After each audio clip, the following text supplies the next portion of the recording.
Number one is a dissociative technique, and it helps the client stay out of the emotion or the event. Instead of getting into your emotions, you just need to observe the event and get the learnings. So remember, negative emotions are not safe for the body. So the first time we use this technique is the first time we take the client through the timeline therapy process. And we use it because we are not yet certain if there is trauma or not. So when we use this technique tomorrow, it'll be the first technique that we use because we don't really know if the client has had a trauma or not. So what you can do now is you can open up to negative emotions number one. This is on page 14 of your training system. Now, what you'll notice at the top of the page, we have 4 numbers, 1, 2, 3, 4. These represent different positions on the timeline. Now, at this stage of your journey, what's more important is to just follow the script.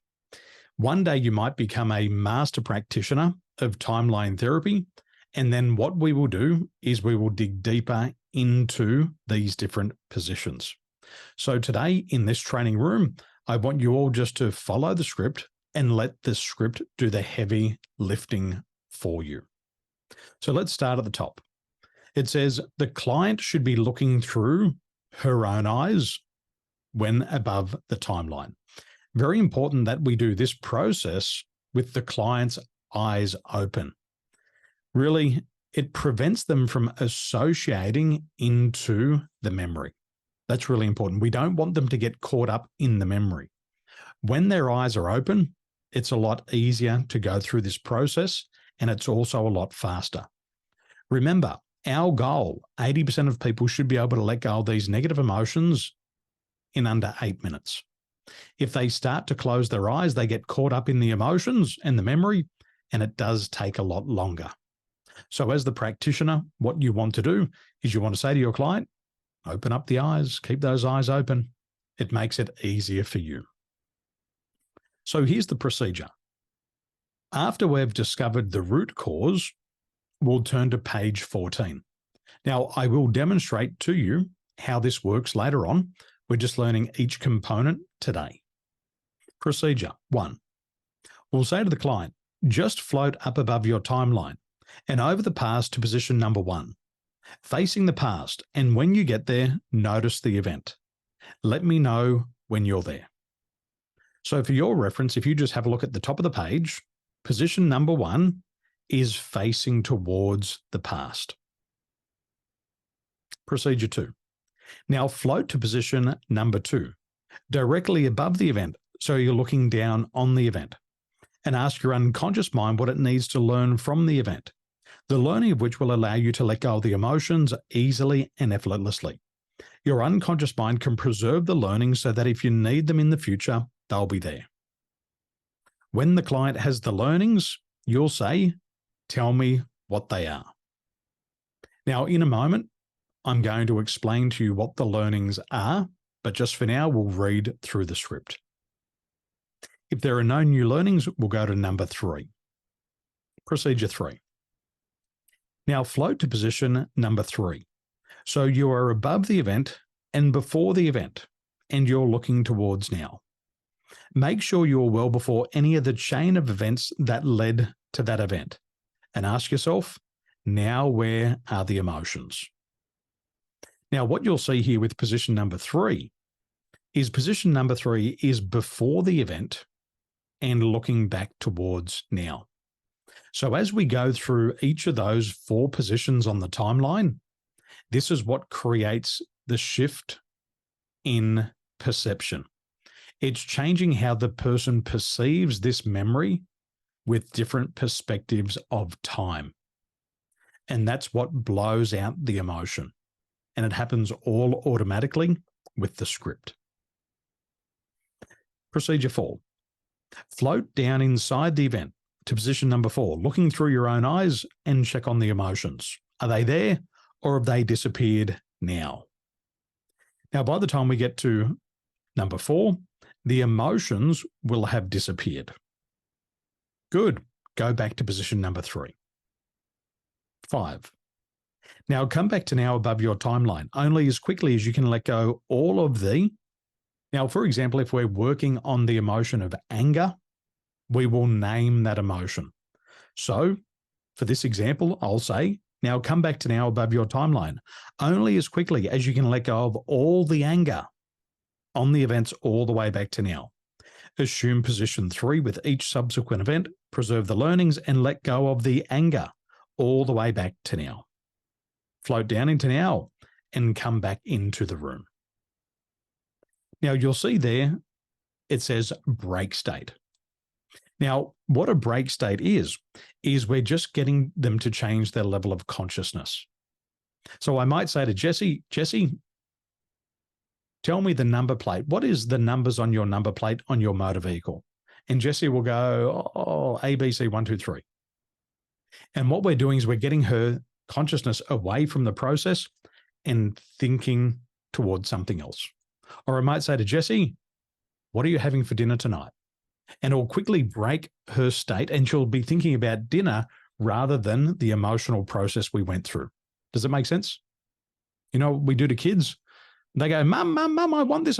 You go, oh, wow, look, there's an elephant over there. And the kid goes, oh, where? And they stop thinking about that thing they wanted, those chocolates. Is that what you do, mums and dads? Excellent. Number 6, test. The client is back at now, and we say to them, can you remember any event in the past where you used to be able to feel that old emotion? And go back and notice if you can feel it, or you may find you cannot. Now, at this stage, the client is going to go back into their past, and they're going to test if they can find that old emotion, if they can feel it or not. And oftentimes the client automatically goes, it's gone. It's gone. It happens that fast. And when they say it's gone, you say, good, come back to now. 7, the client's back at now. I want you to go out into the future to an unspecified time in the future, which, if it had happened in the past, you would have felt inappropriate or unwarranted anger. And notice if you can find that old emotion, or you may find you cannot. When they say you cannot, you say, good, come back to now. Now, you're doing very well in the breakout rooms. Everybody's following instructions and everybody's following the script. And all you've got to do now is just to follow the script. So I'm going to do a script read through with Jesse. Jesse's just going to say, yes, Daniel, just so I can practice reading the script. Does that make sense? I'm not asking Jesse to release anything at this stage. I'm just asking her to play the game, because the more I verbalize the script, the more I vocalize it, the easier it's going to be for me later on when I'm coaching you, when we're doing the process together. Does that make sense? At the moment, we're just in the learning phase. So Jesse, when you're ready. So what have we done already with Jesse? We've discovered the location of the timeline, correct? It went from there to there. We did the first test of the elicitation. She floated up, and already inside of her mind, we've had her moving around through these different positions. Her unconscious mind is already becoming familiar with the process. We've already discovered the root cause, which was 3 past lifetimes ago, as we've been playing with. So as soon as we move from discovering the root cause, we turn to page 14 and we continue from there. Okay? So Jesse, now what I want you to do is just to float up above your timeline over the past to position number 1, facing the past, and when you get there, notice the event. So what Jesse would be doing now, she'd be focusing on that event that happened 3 lifetimes ago. Does it make sense? Jesse, let me know when you're there. Can I close my eyes this time? Keep them open. Okay. We're just playing. Now float to position number 2 directly above the event. So you're looking down on the event. Ask your unconscious mind what it needs to learn from the event, the learning of which will allow you to let go of the emotions easily and effortlessly. So if Jessie was doing this for real right now, she would have floated all the way back into 3 lifetimes ago. And now she's looking down on the event that was taking place 3 past lives ago.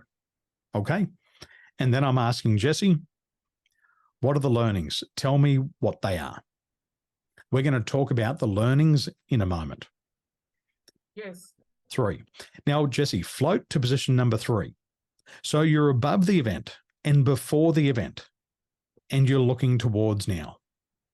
Make sure you're well before any of the chain of events that led to that event. And ask yourself, now where are the emotions? Now, what the client will do at this stage is they'll say, the emotions are gone. Number 4, Jessie, now float down inside the event to position number 4, looking through your own eyes and check on the emotions. Are they there or have they disappeared now? And the client will say, they're disappeared. Yes. Good. Jessie, go back to position number 3. Now come back to now above your timeline only as quickly as you can let go of all the anger on the events all the way back to now. Assume position 3 with each subsequent event. Preserve the learnings and let go of the anger all the way back to now. Float down into now and come back into the room. Okay, Jessie, what was the color of the front door of your house? Green. Green. And what would it look like if it was green with white polka dots? Cute. Ah, very good. That's a break state. We're just getting her to think of something else just for a split second. Now, based on your personality, you can have a little bit of fun with this. Now, number 6. This is where we're going to test. Jessie, can you remember any event in the past where you used to be able to feel that old emotion? And go back and notice if you can feel it, or you may find you cannot. No. Excellent. Now, at this stage, sometimes the client will say to you, what was the emotion? If they ask you what the emotion was, it means they've already forgotten. So don't say, oh, it was anger. Just say, excellent. Okay, don't remind them. If they've already forgotten, no need to remind them. Number 7, future pace. Now, I want you to go out into the future to an unspecified time in the future, which, if it had happened in the past, you would have felt inappropriate or unwarranted anger. And notice if you can find that old emotion, or you may find you cannot. And the client will say, it's gone. Then you'll say, good, come back to now. Excellent, Jessie. Well done. Thank you.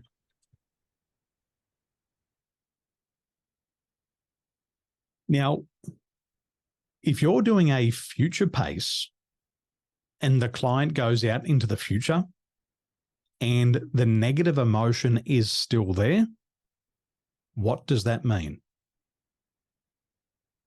It means that they didn't clear up the emotion in the past. So I want you to think about anxiety. Anxiety is a fear of the future, isn't it? It's a fear of something that hasn't happened.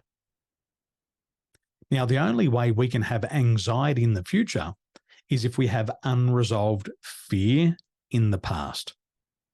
So if we're testing and the client goes out into the future and they say, oh, there's anger out there, it means there's still anger in the past, and we'll go back and we'll do some cleanup work.